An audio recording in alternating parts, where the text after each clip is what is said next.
Canada is a country rooted in the rule of law, and the protection of our citizens is paramount. That's why, when our law enforcement and intelligence officials began pursuing credible allegations that agents of the Government of India were directly involved in the killing of a Canadian citizen, Hardeep Singh Nijjar, on Canadian soil, we responded. As the RCMP Commissioner stated earlier, they have clear and compelling evidence that agents of the Government of India have engaged in and continue to engage in activities that pose a significant threat to public safety. This includes clandestine information gathering techniques, coercive behavior targeting South Asian Canadians, and involvement in over a dozen threatening and violent acts, including murder. While attempts have been made by the RCMP and national security officials to work with the Government of India and Indian law enforcement counterparts on this matter, they have been repeatedly refused. This is why, this weekend, Canadian officials took an extraordinary step. They met with Indian officials to share RCMP evidence which concluded 6 agents of the Government of India are persons of interest in criminal activities. And despite repeated requests to the Government of India, it has decided not to cooperate. The evidence brought to light by the RCMP cannot be ignored. It leads to one conclusion. It is necessary to disrupt the criminal activities that continue to pose a threat to public safety in Canada. That is why we acted, because we will always, first and foremost, stand for the rights of Canadians to feel safe and secure in their own country. We will never tolerate the involvement of a foreign government threatening and killing Canadian citizens on Canadian soil, a deeply unacceptable violation of Canada's sovereignty and of international law.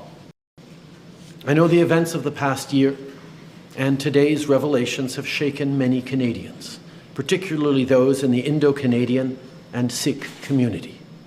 Many of you are angry, upset, frightened. I get that. This shouldn't happen. Canada and India have a long and storied history rooted in people-to-people ties, business, and trade. But we cannot abide by what we're seeing right now. Canada fully respects the sovereignty and territorial integrity of India, and we expect the Indian government to do the same for Canada. As Prime Minister, it is my responsibility to provide reassurance to those who are feeling their safety has been compromised, but most importantly, it is my responsibility to take action and to never hesitate in doing what is necessary to protect Canadians.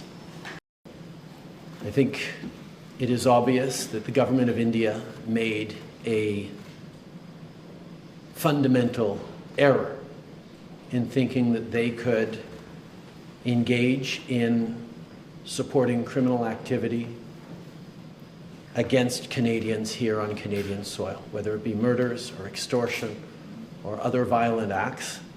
It is absolutely unacceptable for any country, any democracy that upholds the rule of law. That is why we have taken such significant measures, why the RCMP chose to come out today and disrupt the pattern of Indian diplomats collecting through questionable and illegal means information on Canadian citizens that were then fed to criminal organizations that would then take violent actions from extortion to murder against Canadians. No country, particularly not a democracy that upholds the rule of law, can accept this fundamental violation of its sovereignty. Canada fully accepts and respects the sovereignty and the territorial integrity of India. We expect India to do the same. In this case, they did not. At the end of last week, I highlighted how incredibly important the meeting between our national security advisors in Singapore this weekend was going to be. He told me that he was aware of that meeting. I impressed upon him that it needed to be taken very, very seriously. The response of the Indian government has been to deny, to obfuscate, to attack me personally and the integrity of the Government of Canada and its officials and its police agencies.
The Government of Canada has done what India has long been asking for. Canada has provided credible, irrefutable evidence of ties between agents of the Government of India and a murder of a Canadian citizen on Canadian soil.